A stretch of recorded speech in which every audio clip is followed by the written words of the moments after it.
నమస్తే ఫ్రెండ్స్, నా పేరు వెంకటేష్ ముద్రాజ్ ట్రావెలర్. మొన్న సాయంత్రం దండి వీడియో నేను టైం లేక చేయలేదండి. ఇదైతే దిల్షనార్ నుంచి మలక్పేట పోతుంటే మలక్పేట మెట్రో స్టేషన్ కింద ఫుల్ ట్రాఫిక్ జామ్ అయిందండి. వాటర్ బాగా జామ్ అయిపోయి ఫుల్ ట్రాఫిక్ జామ్ అయిందండి. నా ఛానల్ మీకు నచ్చినట్టయితే లైక్ చేయండి, షేర్ చేయండి, సబ్స్క్రైబ్ చేయండి ఫ్రెండ్స్. ప్లీజ్ ఫ్రెండ్స్,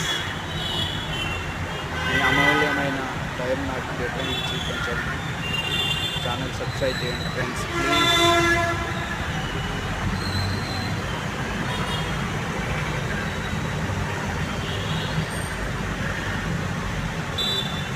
అడ్డం పెట్టండి.